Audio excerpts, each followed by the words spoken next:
Hello viewers, welcome to Simplified English Grammar. You see me smiling. I'm so excited about today's class because we are rounding up adverb. Yes, we are rounding up adverb. After talking about adjoin, conjoin, today we are talking about disjoint. Yes, disjoint. And what are disjoints? Disjoint express the attitude of the speaker toward a given sentence. They are not fully integrated into the sentence, although they are part of it. They are part of it. Examples of disjoints are frankly, truly, in all frankness, honestly, in all honesty, to my surprise, to my regret, fortunately or unfortunately, luckily, to my amazement, to my greatest imagination. All these beautiful words are grouped under disjoint.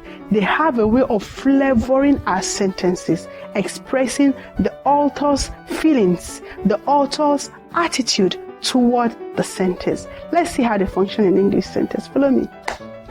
Number one, to my greatest surprise, she sailed through the interview.